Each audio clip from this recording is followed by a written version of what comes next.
Hello everyone, my name is Dr. Rajni Parmania and I'm a child neurologist practicing at Delhi and Ghaziabad. Today we are going to discuss about toe walking. So what is toe walking? Till what age it can be considered normal? What are the causes of toe walking and how do we treat it?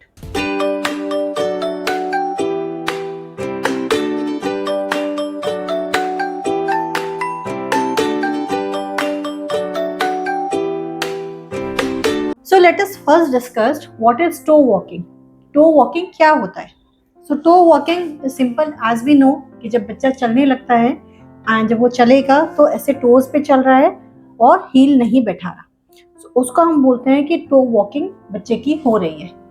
So to walking एक normal toddler में जो typically developing है उसमें ये normal होता है, non pathological होता है. सो टॉडलर एज ग्रुप का मतलब है 1 to 3 years. इस टाइम पे अगर बच्चा नया नया चलना सीखा है तो वो कई बार ऐसे पंजों पे चलते हैं, ग्रेजुअली अपना पाँव बिल्कुल पूरा बैठा सकते हैं. But then there are other pathological conditions जो कि हमें ध्यान रखना चाहिए कि बच्चे को ये चीज़ ना हो या किसी बीमारी का ये अर्ली सिम्टम ना हो. So what are the causes of toe walking? Toe walking किन कारणों में हमें दिख सकती है? कुछ बच्चे होते हैं जिनको बर्थ पे कुछ कॉम्प्लिकेशन हुई है, उन्हें नर्सरी में रखना पड़ा है, वो प्री मैच्योर है या फिर ऑक्सीजन की कमी हुई है, तो इन बच्चों को अगर जब वो चलने लगते हैं थोड़ा सा डिले है और चलते चलते लगता है कि ऐसे टो पे चल रहे हैं, so then in that case this can be early marker for cerebral palsy. तो टो वॉकिंग इन बच्चों में ज़रूर इन्वेस्टिगेट होनी चाहिए. You should go to your doctor and discuss कि क्या ये बच्चा अर्ली मार्कर शो कर रहा है for cerebral palsy. Second common disorder जो हम ओपीडी में जनरली देखते हैं वो है न्यूरो बिहेवियरल डिसऑर्डर के साथ. सो दैट मीन्स अगर एक बेबी है जो कि टॉडलर है 1 to 3 years है बट वो स्पीच डिले है, उसका रिस्पॉन्स कम है, आप उसको बुलाते हैं वो रिएक्ट नहीं करता, देख नहीं रहा, रिपीटेडली एक कोई काम किए जा रहे हैं, तो उसे हम बोलते हैं कि बच्चे को शायद ऑटिज्म स्पेक्ट्रम डिसऑर्डर है. तो कुछ बच्चे जो ऑटिज्म स्पेक्ट्रम डिसऑर्डर के हैं they can walk on toes sometimes. So it is not persistent toe walking in autism spectrum disorder. They can walk sometimes on toes when they are excited. They can sometimes even run flat. So flat भी रखते हैं, ऐसे भी रखते हैं. So कुछ autism वाले बच्चों में ये फीचर देखा जाता है. Now the third and a rare disorder is a muscular disorder. ये muscular disorder में muscles progressively degenerate हो रहे हैं. So that is called muscular dystrophy. So it's a progressive muscular disorder where the muscles become weak with increasing age. So when the muscles are weak and child wants to walk, the child will walk on toes.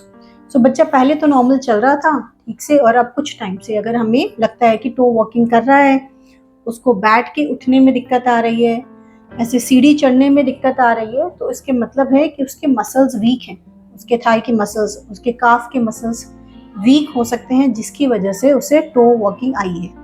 तो उन बच्चों को muscular dystrophy के लिए हमें investigate करना चाहिए. So these are some of the scenarios where you go to your doctor and discuss is it abnormal, should we go for some investigations. एक और कॉमन कंडीशन है that is idiopathic toe walking.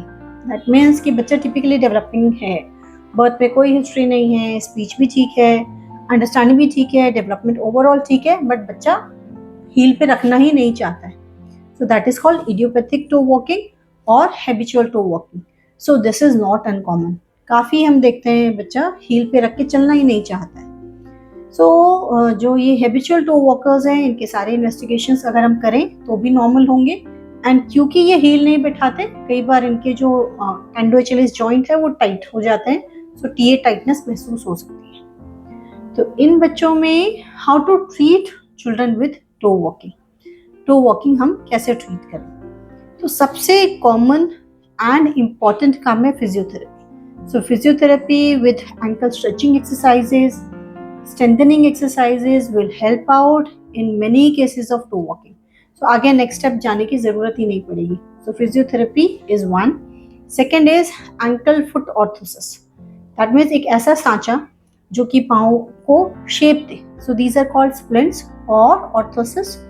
And ankle foot orthosis के नाम से है, जिसमें ankle को आप स्प्लिंट करते हो, पाँव की शेप बनाते हैं एंड ग्रेजुअली जितने लंबे समय तक आप उसको पहन सके उतना अच्छा है और बच्चा हील बिठाना सीख जाता है। The third and little invasive procedure is a Botox injection.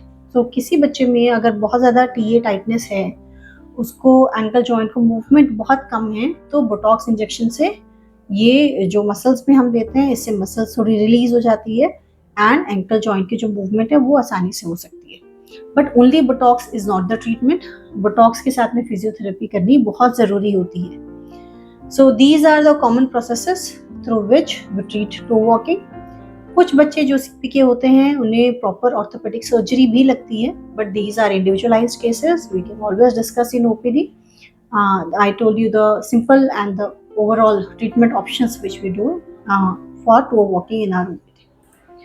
So to recapitulate once again, so toe walking can be normal in a toddler with typical normal development of motor and socio-cognitive milestones till 3 years of age. Idiopathic toe walking in case the child is overall normal, but after 3 years of age also the child is walking on toes. Second is it can be early marker of cerebral palsy, it can be a marker for autism spectrum disorder, it can be a marker for muscular dystrophy. So these are the common scenarios which we come across in our OPD in cases with toe walking. And one more case is a spinal tethering. That means कि spinal cord में अगर tethering of cord है तभी भी हमें toe walking मिलती है. So thank you all for watching and please share to the parents who would benefit from such information. Thank you.